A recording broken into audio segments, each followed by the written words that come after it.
Hola, buenas tardes. Estamos en un nuevo programa de Herencia y Coherencia, historias que cambian vidas. Es un programa producido por CERVAL, Centro de Desarrollo Sistémico, y transmitido por la radio Universidad de Chile. Hoy nuestro invitado es Rodrigo Esteban Morales Martínez. Él es psicólogo, clínico, es magíster en filosofía y magíster en psicología clínica. Actualmente es candidato a doctor en filosofía, moral y política en la Universidad de Chile. Ha sido docente y supervisor clínico en programas de pregrado y posgrado en infinitas universidades, en temáticas ligadas a la psicoterapia, a la filosofía de la clínica. Además es investigador y los ámbitos que estudia son la filosofía, la política, el poder y la psicoterapia.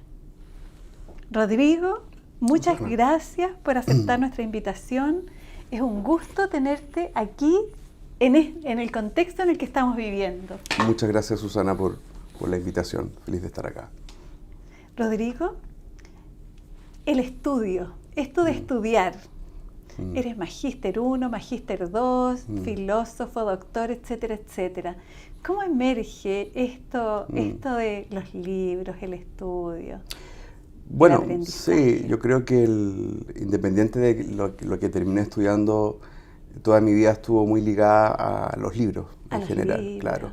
La literatura, en mi casa no habían millones de libros, pero había muchos libros que yo los ordenaba, los clasificaba, me metía en ellos y probablemente siempre tuve un interés muy material, muy de tocar las cosas que leía. Genial.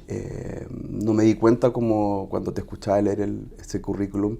Claro, he estudiado casi todo el tiempo, pero me divierte, lo hago de una manera en que me entretiene y me llena el espíritu hacerlo. Sí. Rodrigo, ¿y por qué en tu casa habían hartos libros? Yo creo que mi papá era muy coleccionista de libros.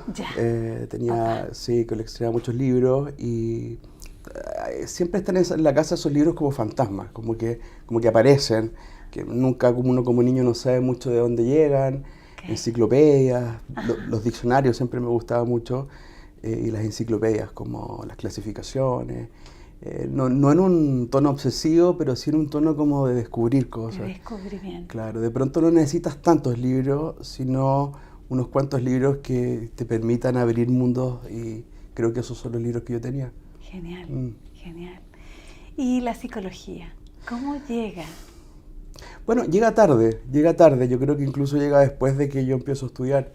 Yo entré el año 97 a la Universidad Católica a hacer mi bachillerato en Humanidades, sobre todo porque no tenía muy claro qué es lo que quería estudiar.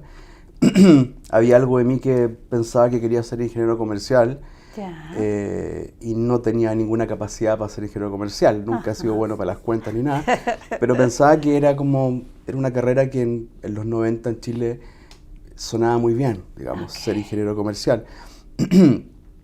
Y en el bachillerato, con asignaturas ya más del tipo de psicología, filosofía, me empecé a dar cuenta que me gustaba. Perfecto. Me gustaba. Y ahí postulé y quedé, y bueno, ahí se abrió una puerta para mí. Ahora, debo reconocer que quizás los primeros años estaba ahí nomás, pero probablemente la mitad de la carrera creo que tuvo un despertar mucho más acabado por el interés en la psicología y particularmente en la psicología clínica. Sí. Y Rodrigo, ¿cómo fue el tiempo del colegio? ¿Cuáles eran tus intereses? ¿Cómo te ibas moviendo ahí? Bueno, yo estudié en un colegio muy como que no se clasifica muy claramente. Era un liceo, era un colegio muy particular subvencionado, de orientación religiosa. Era como una suerte de división del verbo divino más pequeñita. Mi liceo se llama Liceo Espíritu Santo. Liceo Espíritu Santo. Sí. Y que ya es un nombre muy potente, ¿cierto? Entonces, habían curas, las monjas que estaban ahí.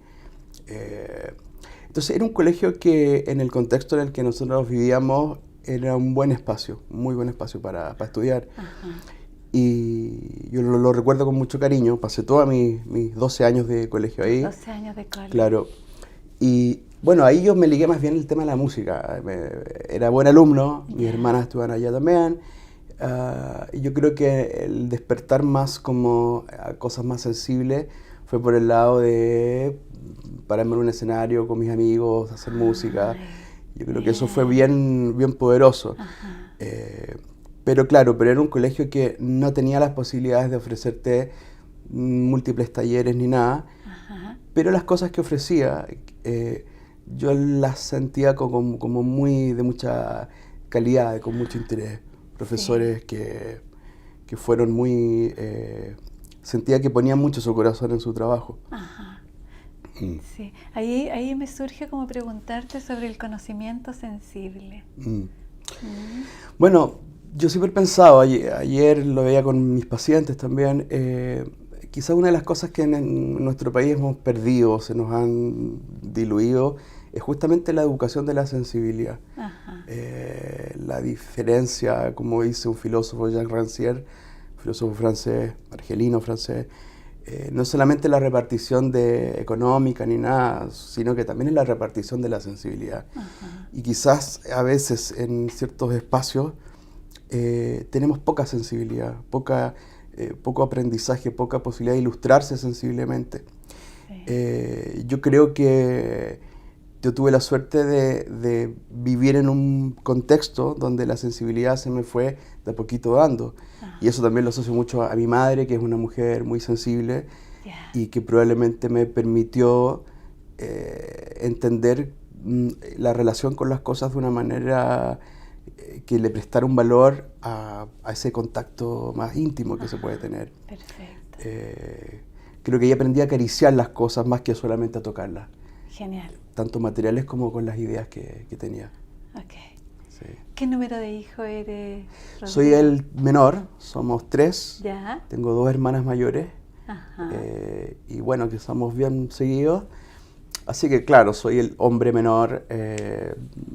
Vivir con 2 mujeres mayores es bien especial. Hermanas que siempre me han querido, me cuidan mucho. A pesar de que ya tenemos nuestros años, seguimos teniendo un muy bonito vínculo como hermanos. Perfecto. Sí. Y este tránsito por el cole y el conocimiento sensible en la música, la lectura, las humanidades, ¿cómo fue de alguna manera determinando el bachillerato o la búsqueda? Yo diría que al principio fue un poco accidental. Año 97, 98, yo tenía 17 años. Era muy difícil para mí saber lo que quería hacer. Sí. Hoy día no me imagino haciendo otra cosa que no sea lo que hago. Pero en ese momento digamos que era una decisión muy difícil, pero que también a esa edad la sensación de las exigencias del mundo se relativizan también. No parece que me la quisiera tomar tan en serio. Y recuerdo que ese fue el último año en que la Universidad Católica, en su escuela de psicología, aplicó un test de ingreso, un test psicológico de ingreso, que es el clásico MMPI, que se llama, un test que tiene cientos y cientos de preguntas. Y bueno, dije voy a probar y lo voy a dar, porque era un criterio para pasarse a bachillerato de psicología. Y lo probé. Dije, bueno, quizás entonces estoy más o menos bien para esto. Y me dejé llevar por eso. Perfecto. Y entré a psicología. ¿Qué decía la familia de todo esto, de tu Mira, tránsito? es muy curioso porque de alguna manera mi mamá es como una psicóloga, digamos, natural. Es una persona que tiene esa sensibilidad. Mi papá es una persona súper inteligente. Y mis hermanas también estudiaron psicología. Ya. Somos una familia de psicólogos. ¿Una familia de psicólogos? Sí, sí. Genial. Ahora ellas se fueron por otro camino, que es el camino más recursos humanos, gestión organizacional. La organización. Claro. Y lo hacen muy bien, trabajan juntas. Y siempre veo cómo ellas incorporan en su trabajo valores que para mí creo que son súper importantes y que creo que los heredamos todos juntos. Okay. Entonces, claro, a mí me hacía un poco ruido estudiar lo que mis hermanas ya venían estudiando, pero la verdad es que ninguno sabía mucho porque mi hermana quería estudiar arte, la otra quería ser trabajadora social. Entonces, de alguna manera, nuestro ingreso a la universidad fue muy azaroso. Pero bueno, yo me dejé llevar por mi camino y ahí empecé ya a tomarle el pulso a esto de la psicología. Perfecto. O sea, que tú eres el clínico de la familia. Yo soy el clínico, sí. Soy el clínico. Sí, soy el clínico. El clínico. Y bueno, claro, con mi hermana a veces yo cumplo un cierto rol de orientación de ciertas cosas, pero el peso de las hermanas mayores sigue siendo más fuerte.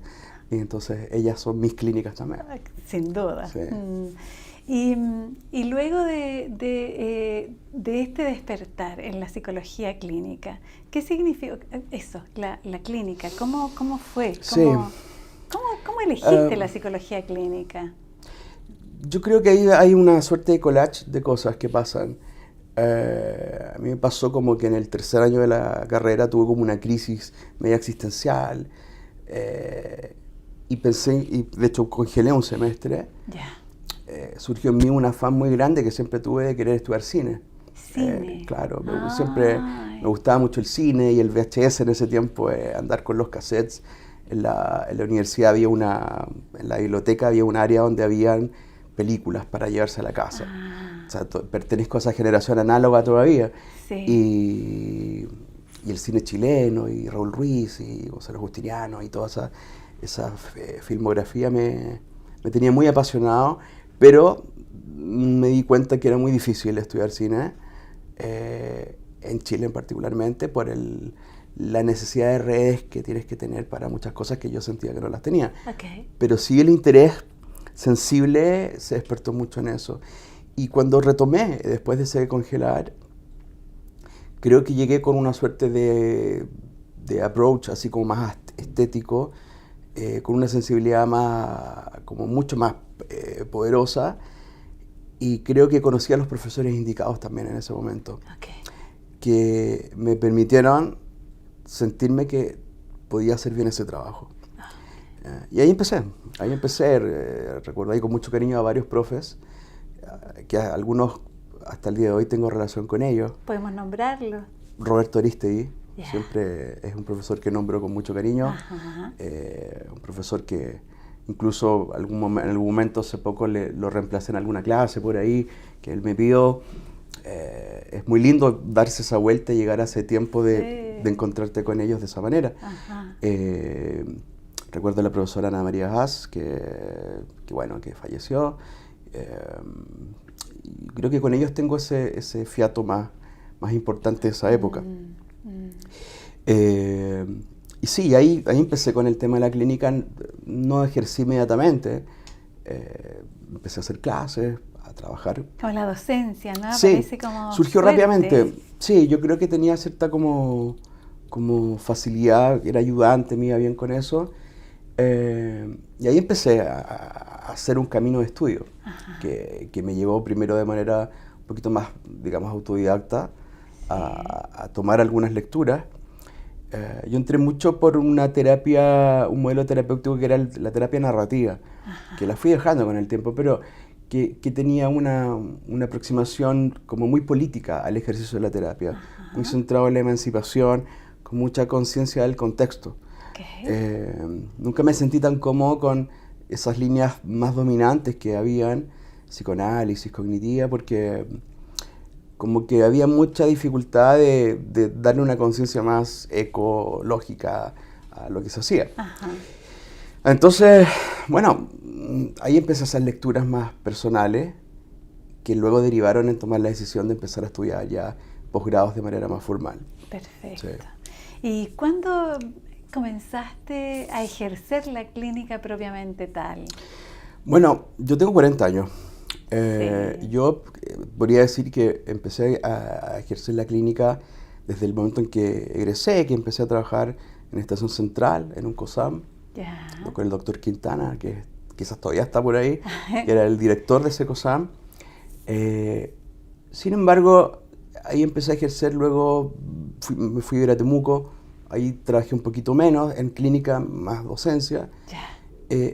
Pero yo siento que la madurez como clínica la sensación de sentirme que estoy disfrutando mi trabajo, yo creo que la logré en los últimos 5 años.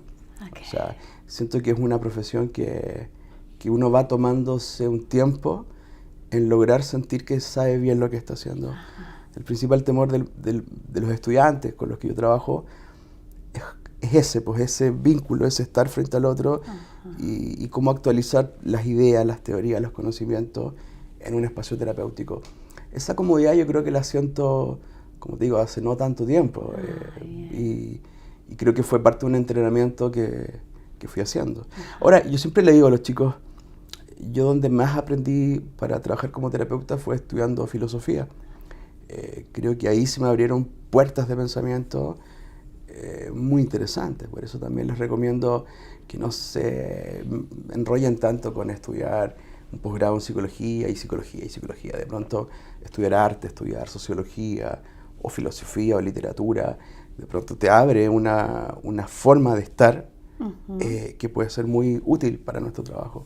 Me encantaría que profundizaras en la asociación del arte con la psicología. Sí, yo me aproximé, digamos, de manera más espontánea a metáforas. Porque es como tú vienes de la primaria, la secundaria, con este conocimiento sensible, con la música, luego entras y después entras a estudiar cine, con lo que implica la imagen, el tiempo, el espacio, claro. Y luego la filosofía, y luego se entreteje con el vínculo terapéutico. Sí, yo siento, a mí me encanta mucho la literatura, o sea, si bien yo trabajo en filosofía política contemporánea, me gustan mucho, por ejemplo, los mitos, los libros sobre mitología griega, mitología, digamos, latinoamericana. Y en los mitos uno encuentra una imagen, una estética que se resiste a la hermenéutica, que se resiste a la interpretación. Perfecto. Uno de nuestros problemas, diría yo, en la cultura actual, o en la civilización actual, diría Nietzsche, ¿cierto?, tiene que ver con interpretarlo todo. Incluso eso ya sería sobreinterpretar. Y la belleza que tiene el arte, desde el arte rupestre, los mitos, etcétera, las tragedias griegas, es que se resisten a esa interpretación. Resisten. Son como esos cuentos que de pronto nos contaba nuestro abuelo cuando pequeños, como que su donación de sentido no se agota. Se viven nomás. Se viven y se reproducen y se cuentan de maneras distintas y se heredan, y cuando se heredan se transforman, pero no se pueden encuadrar en un signo, digamos. Genial. Entonces, para mí el arte siempre es lo abierto, es apertura. Bien. Mientras que en nuestro paso como el mito al logos lo que hace es como empezar a cerrar el mundo. Yo creo que nuestro trabajo tiene que ver, al menos como yo concibo mi trabajo, tiene que ver con abrir. Y creo que el arte abre, el cine abre, la literatura. Yo soy muy borgiano. Me fascinaba en la micro yendo al trabajo de mi mamá con el uniforme puesto. Me pasé muchas veces leyendo a Borges, digamos. Ay, sí. Era una cosa como que no tenía límite eso. Y curiosamente hace poco hice un seminario, un pequeño coloquio con un querido profesor que es Marcelo Pacman, argentino psiquiatra que vive en Estados Unidos, y mi querido profesor Fernando Longás, que es un chileno radicado en Valladolid. Y justamente el coloquio terminamos hablando de Asterión, de Borges. Y cómo esa imagen nos permitió, con un grupo de 30, 40 personas, abrir una discusión tremendamente rica a partir de la imagen del Minotauro en su laberinto, con toda esa potencia pictórica, sensible que traía.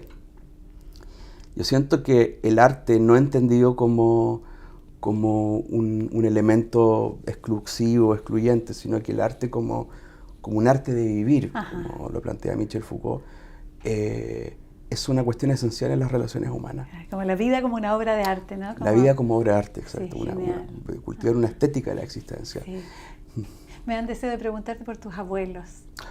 Bueno, mis abuelos, cuando tú dices mis abuelos, pienso inmediatamente en los que tuve más cerca, porque en realidad Por el lado de mi papá, mi abuela no la conocí.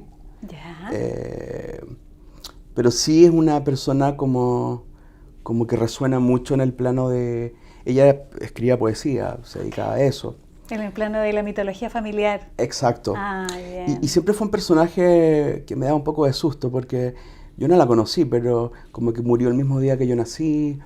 Esa sincronía. Claro, y era una persona que también en sus últimos años enfermó, creo que de Alzheimer. Entonces había toda una cosa media, un suspenso en torno a ella. Misteriosa. Claro, y estaban sus libros de poemas. Bueno, ella trae un poco esa tradición. Pero mis abuelos, mi abuelo más cercano es mi abuelo por parte de mi mamá. Ok, ¿y el abuelo paterno? El abuelo paterno, sí, él estuvo con nosotros. Ya. Creo que falleció cuando yo era más pequeño, Chiquito. 10 años. Ujú.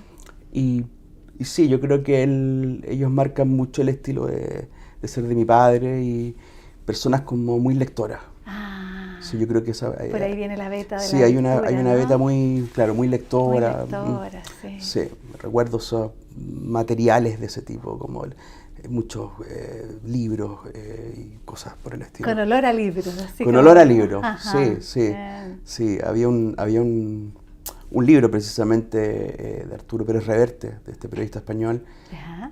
cuyo personaje lo que hacía era un mercenario de libros, y lo que hacía para distinguir si el libro original era moverlo y tomarle el aroma.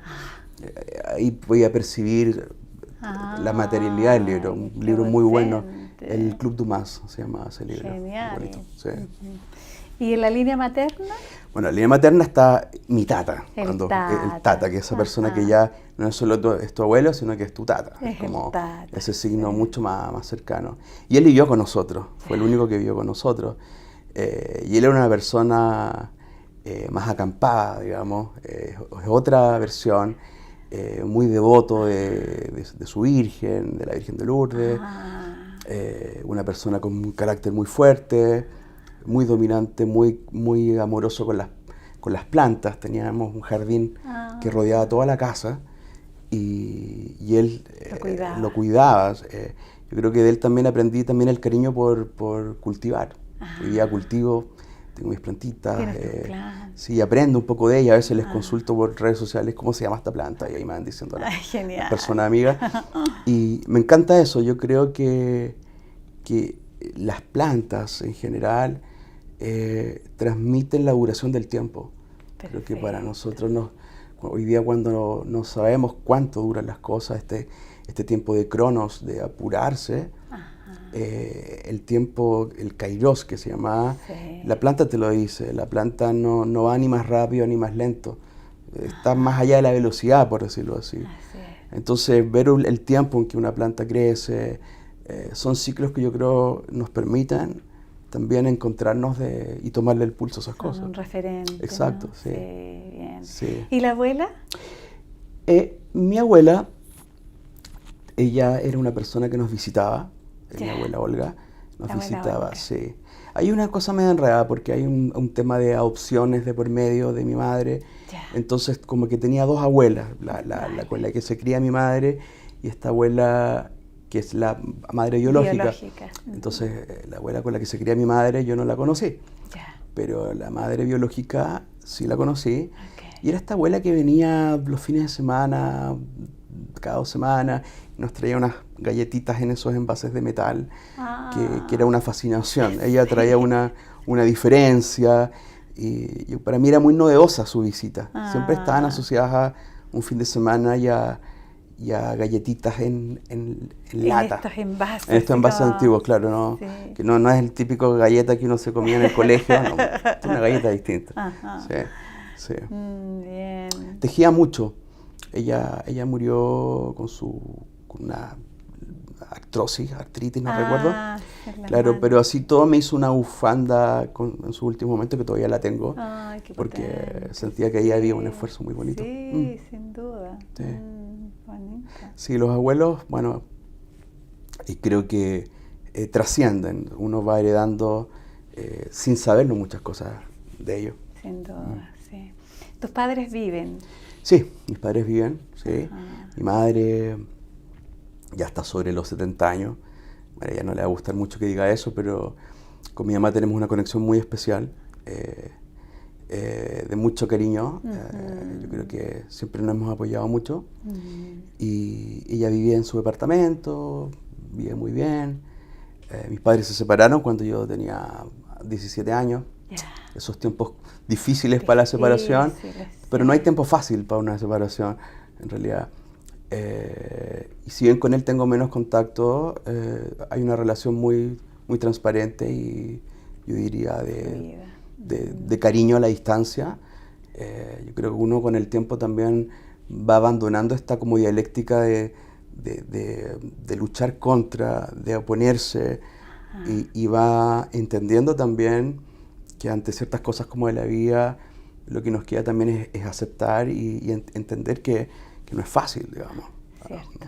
Entonces sí, yo creo que después de esa etapa un poquito más turbulenta, más rebelde, más turbulenta que pude tener. Que ahí coincidía con la entrada al bachillerato, ¿no? Exacto, entre Borges, la rebeldía, el cine, se va produciendo una cosa que te lleva hacia cierto camino. Entonces, ante la historia uno no puede emitir juicios tan taxativos respecto de si fue bueno o fue malo, si te arrepientes o no, sino más bien hay que observarlo con cierta serenidad también. Viviéndola ahí. Sí. Rodrigo, ¿qué significa el cuerpo para ti? Wow, sí. El otro día veía una imagen en internet que mostraba como la ramificación del cerebro en todos sus tejidos nerviosos, que es una cosa gigantesca, que un poco rompiendo esta tradición tan cartesiana que tenemos nosotros de mente-cuerpo. Sí. ¿Cuál es la mente acá, el cuerpo acá? Como que esto no fuera cuerpo o esto no fuera mente. Y cuando nos fuimos dando cuenta que la mente... Yo le digo a mis pacientes, por ejemplo, músicos, algunos que tengo, pianistas o guitarristas, yo les digo, ¿con qué tocas tú la guitarra? Y me dicen, bueno, con las manos. Obvia su respuesta. Yo les digo, pero ¿dónde termina tu mano? ¿Dónde termina una mano? ¿Dónde termina una mano? Y nos damos cuenta que la mano termina en el pie. Es decir, somos todo lo que toca la guitarra. Y esas metáforas, esas imágenes, pues son imágenes finalmente, son muy poderosas en ese espacio terapéutico. Y no mirar la mano como algo distinto del resto de sí mismo. Entonces entender que la relación que tenemos siempre es total. Ahora, justamente lo que yo he aprendido en el espacio terapéutico es que la neurosis lo que hace precisamente es como fracturar esa sensación de totalidad que es la que todos buscamos. Perfecto. O a veces totalizamos parcialidades. O sea, hay partes de nuestro cuerpo que están más contentas que otros. Entonces la sobreingesta de alimentos, los excesos de cualquier cosa, van como satisfaciendo partes del cuerpo, pero pareciera que no logran dar cuenta de esa totalidad. Mi trabajo es estar así como me ves ahora, sentado. Entonces mi cuerpo se mantiene con una posición bastante, yo diría bastante estática, sin embargo muy activo. No solo acá, yo diría como completamente, o sea, estoy como, se activa mis sensaciones, no sé, pues de temor, de conmoverme, de preocuparme. Estoy muy compenetrado con mis horas de trabajo. Entonces lo que trato de hacer es desarrollar actividades físicas que me permitan tener una sensación más activa del cuerpo. O sea, lo que hacía hace poco tiempo, que lo abandoné por un rato, por una lesión, pero que voy a retomar, es, por ejemplo, hacer kickboxing. Que hoy día no es como, a veces cuando a la gente le digo esto, piensa que participo en peleas clandestinas y cosas por el estilo. Y en kickboxing hay señores de 40, 50, 60 años, chicos, de todas las edades. Sí. Y es un entrenamiento y es muy divertido, porque hay un contacto, pero un contacto que se da en un espacio de mucha cordialidad. No hay ninguna mala onda. Entonces se siente esa fricción que a mí me sirve más que el yoga, por ejemplo. Yo soy más de contacto físico que de una actividad de ese tipo porque probablemente estoy muy relajado todo el día. Ajá. Entonces de pronto necesito subir La intensidad. la intensidad, claro. Perfecto. Sí. Sí, bien. Sí, entonces para mí el cuerpo es súper importante, el cuerpo en mi trabajo. Yo aparte trato en mi tiempo libre de hacer música, tengo mi grupito de amigotes con los que tocamos, hemos tocado por ahí y por allá. ¿Qué instrumento, Rodrigo? Yo siempre toqué guitarra, Ya. ahora terminé siendo el bajista de mi grupo, Genial. de nuestro grupo, Perfecto. y también siento esa conexión. Creo que producir un sonido y un sonido al lado de otro y que eso empieza a tomar una forma, más allá de la calidad o no que pueda tener, es una experiencia muy, o sea, muy natural de los seres humanos. Si tú piensas, Como el grupo, ¿no? Como... Claro, así antropológicamente siempre hemos hecho esto. Siempre hemos tratado de generar sonoridades, sintonías con los demás, con la comunidad. Lo que pasa es que esa categorización de que esto es bueno, esto es malo, estos son los mejores grupos o no, es una cosa más de la modernidad. Pero la relación con la música, por ejemplo, es una relación que todos podríamos tener. O sea, no es necesario cantar bien para cantar. Exactamente. Claro. Y ahí me voy, me llevas de alguna manera a la ética. Y ahí la ética, porque es como ética de la psicoterapia. Así Claro, como, claro. ¿qué es eso? Sí, bueno, yo creo que una de las cosas que nos han traído problemas en la ética en general es como asumir ciertos imperativos que van más allá o trascienden la relación, como decía un señor que se llamaba Manuel Levinas, con el rostro del otro. Con el rostro del Exacto. otro. Es como nuestra cultura se empezó a estructurar sobre la base de decálogos, ideas éticas, imperativos que se asumían como deberes ser, pero que de pronto al estar frente a alguien no podemos aplicarlo porque no es una ética sensible. Ahí no puedo evitar conectarme con Marcelo Pacman, que es este psiquiatra que te comentaba, que su último libro es un libro que lleva un título precioso y un libro muy bonito que se llama El sentido de lo justo. El sentido de lo justo. Exacto. Y que es lo que precisamente trata de hacer es algo que me identifica mucho, que es entender que lo justo no siempre tiene que ver con el derecho, con lo normado, sino que tiene que ver con una relación sensible que tenemos con el otro. Ahí se juegan nuestras decisiones. Una posición ética implica tener el coraje también de correr ciertos riesgos frente al otro. Y no tomar una posición a priori porque está dictaminado de esa manera. La ley siempre decreta cosas, pero el origen de la ley siempre es una fuerza que está por fuera de la ley, que es la fuerza de nosotros los humanos, la ordenamos de cierta manera. Entonces, sí, para mí yo creo que soy un terapeuta que corre riesgos, que entiendo que en ciertas decisiones se juegan cosas súper importantes, trato de ser cuidadoso, pero no soy tan apegado a códigos, a mandatos que de pronto me sacan al otro del frente. Perfecto. Sí.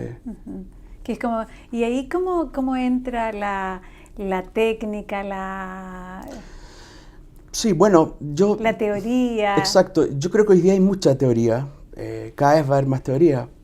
Era más simple antes cuando digamos, llevábamos poquito tiempo de psicología, la psicología partió a fines del siglo XIX, entonces cada vez va a haber más información y más técnica. Y pasa mucho que uno como estudiante, o los estudiantes cuando están en sus últimos años, tienen una sensación de que requieren mucha técnica, aprendizaje de técnica. Y la técnica sirve, pero la técnica tiene dos formas de presentarse. La técnica es una herramienta, pero también la técnica es una forma de ponerle nombre a las cosas. Cuando tú aplicas un test de Rorschach, el test de las manchitas, tú no solo estás aplicando una técnica, estás haciendo una definición de ser humano con eso. Estás diciendo el ser humano se puede comprender de este modo. Entonces la técnica también es un discurso muy potente.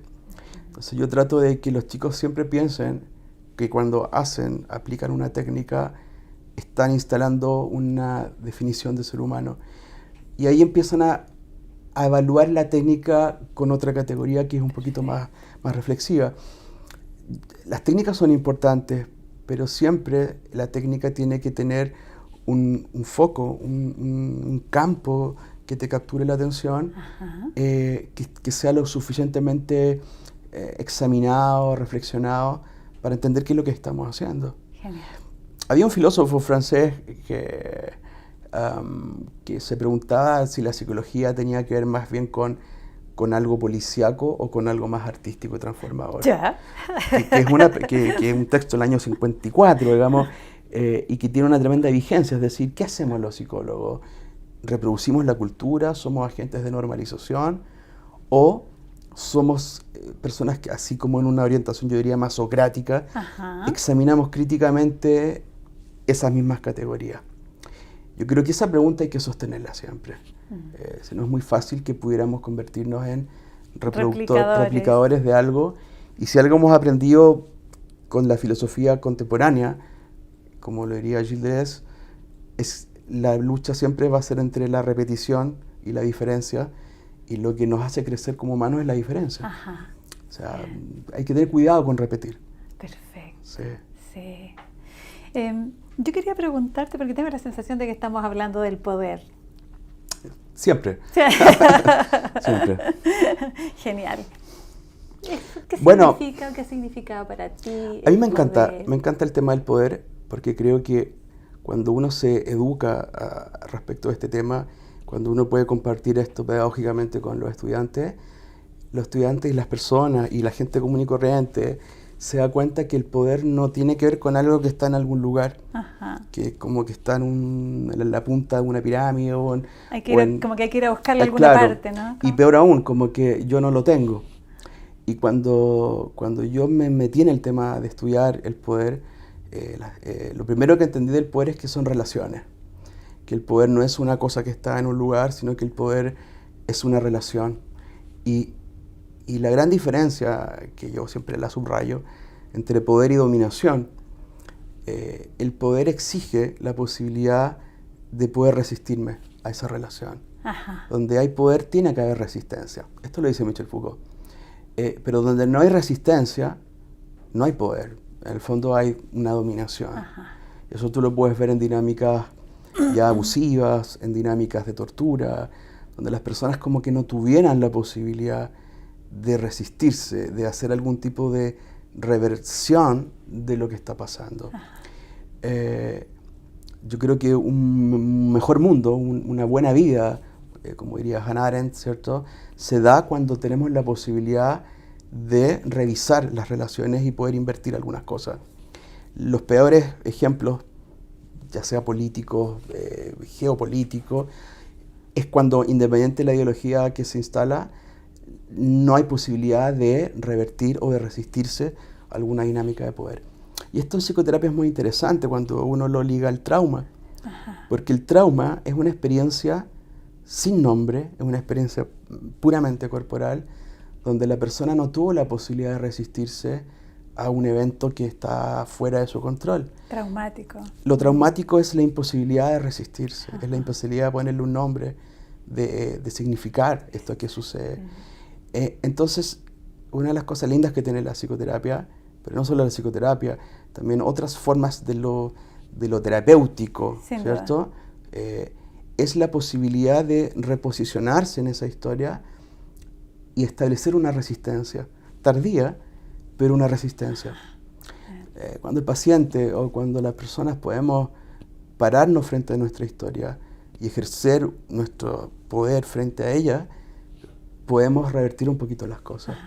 Eso es muy lindo. ¿Cierto? Es como, tengo la idea que es como pararnos frente al trauma y elegir. Ahí hay una como... Sí. Es el poder, ¿no? Como bueno, se abre como... Ahora, eso no siempre está a la mano. No. Y no digo que toda la psicoterapia, ni siquiera la que yo ejerzo, lo logre. Pero eso tiene que ver con la educación de la sensibilidad. Genial. En la medida que tenemos personas más sensibles, tenemos mayor posibilidad de relacionarnos con los traumas de una manera que nos permitan reposicionarnos. No podemos evitar esta intemperie de la vida, esta noche del mundo que a todos nos toca, las experiencias traumáticas, las pérdidas, es algo que es parte de la vida. Pero lo esencial va a tener que ver con tener la sensibilidad suficiente para relacionarnos con eso de una manera que nos permita no sucumbir ante eso. Ajá. Rodrigo, ¿y el dolor? ¿Qué significa para ti el dolor? Dolor del duelo, a propósito de lo que estás hablando. Yo creo, esto puede ser un poco polémico decirlo así, pero en el dolor, en la pérdida, en lo que tradicionalmente se llamaba la melancolía, ajá, se producen experiencias de saber muy poderosas. Ajá. Freud decía en uno de sus trabajos, de los primeros trabajos, 1914 más o menos, que bueno, en duelo y melancolía, precisamente. Melancolía. Bueno, el duelo es lo que queremos que pase. Pero hay algo en el melancólico, hay un acercamiento a una verdad que es indudable y ante la cual el sano, lo dice así, no puede acceder.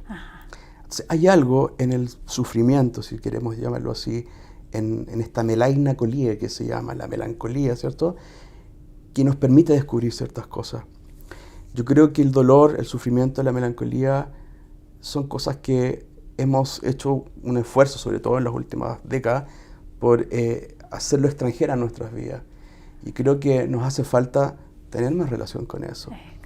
No siempre hay que hacer el duelo tan rápidamente. Es cuando una chica termina, un chico termina su relación, ya da vuelta la página, vamos, mira para adelante. No, a veces hay que quedarse en la soledad. Los orientales nos llevan ventaja en eso. Sí. No todos, pero esa capacidad de sostener. Si estás solo, bueno, quédate solo un rato. Aprender de ese vacío, no tener ese horror vacui que nos caracteriza tanto. El otro día el profesor Sergio Rojas, un profesor de la Facultad de Filosofía y de Artes de la Chile, allá en México, donde nos encontramos, se manda una frase que me recuerda porque yo creo que él es tan admirable, ¿cierto? Y le dice, bueno, ¿qué es el individuo moderno? Se refería al individuo moderno, sino la subjetivación de lo tremendo. ¿Ah? Yo decía, wow, esto le da mucho sentido a muchas cosas que estoy pensando. Y lo esencial es eso, la vida es lo tremendo. La vida no puede ser solamente mantenernos normalizados en el bienestar, en la salud, en la positividad. Lo tremendo es la negatividad, lo tremendo es la pérdida, es sentir ese dolor muchas veces. El dolor. Hemos desarrollado muchos artilugios para no sentirlo, y ya lo sabemos, los psiquiatras lo saben muy bien. Sí. Creo que hemos perdido en la medida en que nos hemos distanciado de relacionarnos con el dolor. Ajá, bien. ¿Cómo te vives tú el dolor, Rodrigo? Bueno, yo creo que sigo descubriendo eso. Yo trabajo mucho con el dolor, sí, por mi trabajo. Y soy también una persona que se conmueve fácilmente por el dolor del mundo, por decirlo así, por las cosas que veo. Sí. Entonces mi relación con el dolor es bastante constante, pero me he dado cuenta, y me lo dicen de pronto algunas personas, que claro, que también esa es una estructura que te permite no conectarte mucho con tus propios dolores. Ahora, yo no siento que tenga tantos dolores en mi vida. Probablemente hoy día los desafíos más grandes tienen que ver con desarrollar ciertos planes que uno quiere tener y que a veces no le resultan. No he tenido pérdidas en el último tiempo que me marquen tanto. Pero sí, claro, he tenido un par de amigos por ahí que he perdido, gente que se ha ido, digamos. Y trato de mantener una relación muy viva con eso. No me siento tan triste, no tengo un pensamiento mágico que me ordene eso, pero tengo la sensación de que he tenido relaciones justas con las personas. Quiero hacerlo así, no quiero extrañar. Por lo tanto, trato de, sobre todo hoy día, de tener relaciones lo más transparentes posible. Genial. Sí. Hay cosas que uno desea, que de pronto no le pasan. hay momentos difíciles, Sí. pero ante los cuales yo creo que el apoyo de mi pareja, de Carolina, de mis hermanas, de mi familia. Como la red. Sí. Yo creo que, bueno, para mí esa sensación de la comunidad es tan importante. Hoy día opera todo lo opuesto a la comunidad, que es lo que se llama la inmunidad. Que fíjate que la palabra comunidad es muy bonita porque el elemento semántico central de comunidad es la palabra, el sema munus, y munus significa deuda. Estar en comunidad significa que estoy en deuda contigo todo el rato. Genial. Pero una deuda que no se puede pagar, es una deuda que nos convoca, es una corresponsabilidad. En cambio, la inmunidad lo que viene a hacer es como saldar esa deuda, y ahí está el tema del dinero, para alejarme del otro. Entonces, yo siento que el dolor, mi dolor, el dolor de los otros, cuando lo vivimos en comunidad, sentimos que nos pertenece, nos copertenece. No es solo tu problema, también es el mío. He tenido experiencias, no sé, en un taxi, recuerdo, yo hablando con mi suegra sobre un problema familiar, ¿cierto? Y mucho rato yendo hacia el aeropuerto, tenía que ir a hacer unas clases al sur. Y no hablé con el taxista prácticamente porque iba muy preocupado por esto. Y termina de hablar y llegamos al aeropuerto y el taxista me dice: ojalá que le vaya bien con este problema. Y para mí fue muy, como diría Marcelo Pacman, fue como un evento poético, inesperado, y que me tocó muy, muy bien. Porque alguien podría decir, bueno, ¿y este señor por qué se mete en esto? Sí. Bueno, él sintió que esto que me pasaba a mí también le pasaba a él, porque él estaba conmigo en el mismo auto. Perfecto. Bueno, a eso me refiero con compartir las cosas. Un regalo es. Exacto, y gratuito, no es a propósito de nada. A propósito de nada. Sí. Potente. ¿Y el amor? El amor, bueno, el amor es esas palabras que cuando uno se mete en esto de la psicología y a veces en ciertas cosas de filosofía se nos empieza a transformar en algo un poquito menos romántico. ¿Cierto? Entonces a veces hay que abandonar un poco estos temas para darle un poquito más de romanticismo. Yo no soy muy romántico en ese sentido, pero sí, yo creo que voy a responder de dos maneras. En términos amplios, yo creo mucho en esto. El amor hoy día, el vínculo con el otro, tiene que ver con el eros, con ese eros que es lo que se le llama también el clinamen, esa tendencia natural, molecular de ir hacia el otro. Sin embargo, ir hacia el otro siempre implica toparse con cierta negatividad. Esto de la media naranja platónica no es tan así. No vas a encontrar a tu alter, digamos, por ahí. Marcelo Ficino, que es un filósofo italiano, decía, no lo decía de esta manera, lo decía de otra forma más linda, pero decía, estar con otro significa siempre suspender, tener que detener algo de nosotros mismos. Pero cuando estoy contigo, conquisto algo que solo nunca podría lograr. Entonces el amor es un triunfo, si lo decimos en lenguaje psicoanalítico, es un triunfo que implica ponerle un cierto dique al egocentrismo. Eso no nos pasa mucho hoy día. Hoy día, si uno se fija, la gente ha entrado en un rollo muy de la positividad y de buscar una persona que se acople muy bien a mis intereses. Si me gusta viajar, si me gusta estudiar, quiero que estudie. Si me gusta el dinero, quiero que le guste el dinero. Como que hay una elección del otro muy a propósito del ego, claro. Y la verdad es que amar significa precisamente una suerte de recensión, de pérdida del ego, pero que te permite conquistar algo con el otro que la verdad que es muy lindo.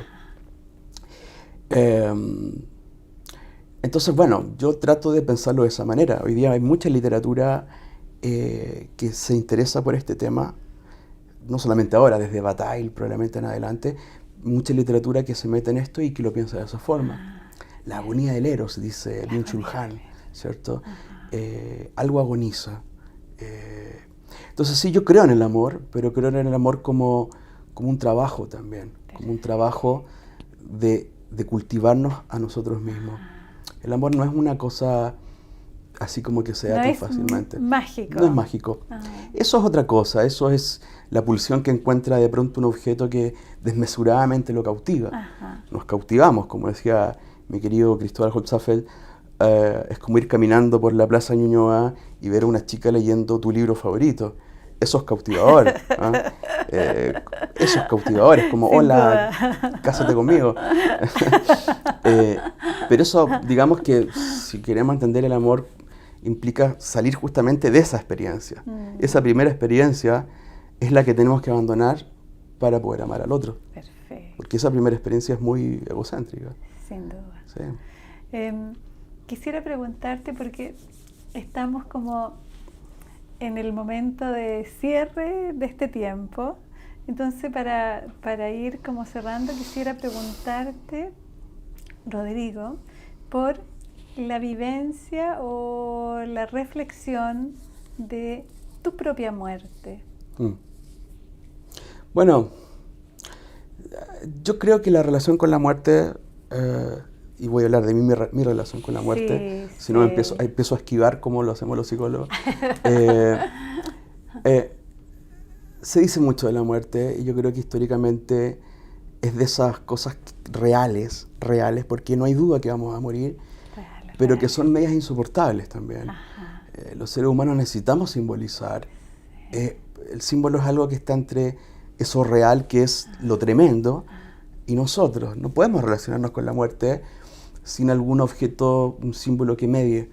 De ahí que yo pienso que las religiones, por más que uno puede tener, o yo tengo una postura atea, pero la religión la comprendo siempre como antropológicamente, como un elemento simbólico que es necesario para lidiar con lo tremendo.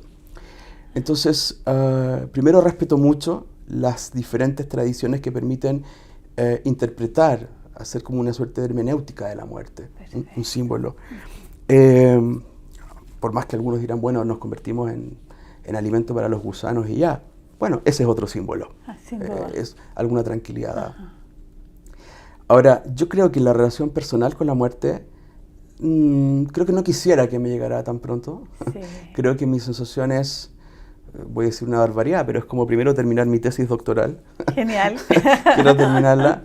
Tengo ganas de ver crecer mi hogar, de tener hijos, de ver procesos completos. Como el jardín. Claro, como ver ese jardín que rodeé. Quiero ser parte de, digamos, quiero pasar la posta de lo que va pasando. Sí. Como que no quisiera que algo se detuviera en mí. No le tengo tanto miedo quizás como muchas personas a morir, pero sí, por supuesto que al dolor, a ese dolor que, como bien decía, es parte de la vida, que tenemos elementos simbólicos para lidiar con ello, pero que siempre ese dolor excede nuestras capacidades. No quisiera que eso fuera desordenado, no quisiera que pasara antes de tiempo, para que personas que me quieren no lo pasen mal. Pero sí, la muerte es algo que nos organiza mucho en la vida. Lacan decía, este filósofo, un poco filósofo también, el psicoanalista, bueno, si no fuera por la muerte, ¿cómo toleraríamos la vida que tenemos? O sea, la muerte, el memento moris, el saber que vamos a morir, nos permite ser personas que vivan la vida de una manera, al menos apostando a ciertas claridades. Yo creo que saber que vamos a morir es un elemento, un signo importante para tomar ciertas decisiones. Por eso cuando creemos que somos eternos, cuando somos muy jóvenes, pareciera que hay un exceso que es absolutamente ilimitado. La muerte no opera como ese referente que, claro, con los años ya nos empezamos a dar cuenta de que está por ahí. Que existe, ¿no? Que existe, sí, que hay que escucharla. Sí, y hay que escucharla, sí. También me encantaría que pudiéramos revisar sobre tu tesis doctoral. ¿Sobre qué es tu tesis doctoral? Bueno, siempre me cuesta decir, porque es un título en proceso, pero una de las cosas que más ha dominado la filosofía política actual, y particularmente en Chile, es el tema que se conoce como la biopolítica, que es este momento en que la política pareciera que no solamente captura la parte discursiva de las personas, Ajá. lo que se llama el bios de las personas, la opinión, Ajá. sino que pareciera que la política en un momento, desde la medicina social en adelante, empieza a capturar a las personas más allá de su discurso y las empieza a administrar en su corporalidad más inconsciente. Ok. Entra el cuerpo, ¿no? Entra al cuerpo, Ajá. entra directamente al cuerpo. Entra directo al cuerpo. Y eso, sobre todo en Chile, diríamos, el otro día lo conversamos con un amigo español, en los 90 en Chile, en democracia, como que se instaló muy fuerte. Sin duda. Como esta explosión del mercado abierto, Ajá. esta cosa de la gestión de sí, de crecer, de capitalizarse, empezó a tomar dimensiones, diríamos, biopolíticas muy poderosas. Nuestro cuerpo se empezó a orientar solamente sobre eso, el fitness, el management, pero todos esos conceptos. Todos esos nombres. Entonces, claro, el problema de los estudiosos de la biopolítica es que pareciera que la respuesta es muy fatal. Es como no podemos hacer nada, estamos capturados. Ajá. Ahora, mi pretensión, espero que no sea mesiánica, pero lo que trato de hacer es precisamente ver si hay algunas formas de resistencia ante eso. Cómo plantearse en una línea que sería como una suerte de confrontación ante esto. Y eso lo he tomado en un camino que toma 3 hebras centrales. Una es la comunidad, como te contaba antes, como recuperar una relación de corresponsabilidad con los otros. Como de reciprocidad. De reciprocidad, claro. Yo creo que la biopolítica lo que hace es como empezar a reducir la capacidad de encuentro de los cuerpos. Sin los duda. Empieza a tornar a que, digamos, introyecten las exigencias y los va compactando. Ajá, sí, claro, siendo cada vez más exacto. compactos, ¿no? Es como los edificios que dicen comunidad, edificio tanto, pero que no tienen nada de comunidad. ¿Te fijas? Sí. Es como debería ser como inmunidad, edificio tanto, que todos se defienden sus límites. Entonces es como una apuesta por la comunidad donde hay mucha gente trabajando.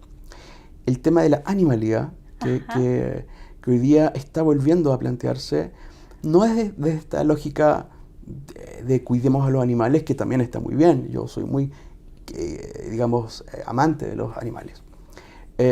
Sino que es conectarnos con una ética de nuestra propia animalidad. Eso. Entender que hay algo en esa animalidad humana que es tremendamente interesante, que es inmanente, está en nosotros y nos puede permitir tener una relación especular ética con nuestras disquisiciones de la vida. Ajá. Entonces, hay ciertas tradiciones, hay ciertas relecturas que se están haciendo ahora, sobre todo a propósito de Nietzsche, a propósito del mismo Heidegger, donde se recupera esto como que parecía que habíamos querido abandonar, como que en algún momento el hombre y la reflexión se quiso emancipar de lo animal, Ajá. muy consistente con estos logros de la modernidad, y hoy día estamos ante la crisis, pareciera que está apareciendo una sabiduría que estaba en ese territorio. Perfecto. Y que no tiene una cosa metafísica ni nada, sino que tiene que ver con lo inmanente, con lo animal que somos, Ajá. eso que está en nosotros. Entonces yo trato de plantear desde esas veredas, el cuerpo, la animalidad, la comunidad, el desarrollo de un cuidado de uno mismo, Genial. de una ética que nos posicione al menos frente a esta suerte de vorágine de lo tremendo que es la cultura. Ajá. Y más que nada como esta forma de lo liberal y el capitalización y todo eso, que nos pueda parar de una manera distinta, que nuestras categorías de examen del problema sean categorías distintas. Ajá. Que es distinto a una solución más bien puramente emancipatoria o de contrarrestación, como son algunos agonismos políticos que uno los puede encontrar en cierta literatura, que es muy interesante también. No es tratar de hacer la revolución o cambiar el mundo, sino que es tratar de hacernos la pregunta sobre quiénes estamos siendo cuando estamos en esto. Genial. Porque ahí aparece, Rodrigo, la pregunta que tú traes, que es como, ¿dónde termina mi cuerpo? Y cómo lo amplío, ¿no? Exacto, sí. Y en ese sentido, quería decirte que yo no sé dónde termina, al menos mi cuerpo, pero lo que sí sé es que ha sido como una entrevista con tus palabras y con cuerpo. Así que muchas gracias. Muchas gracias, Susana.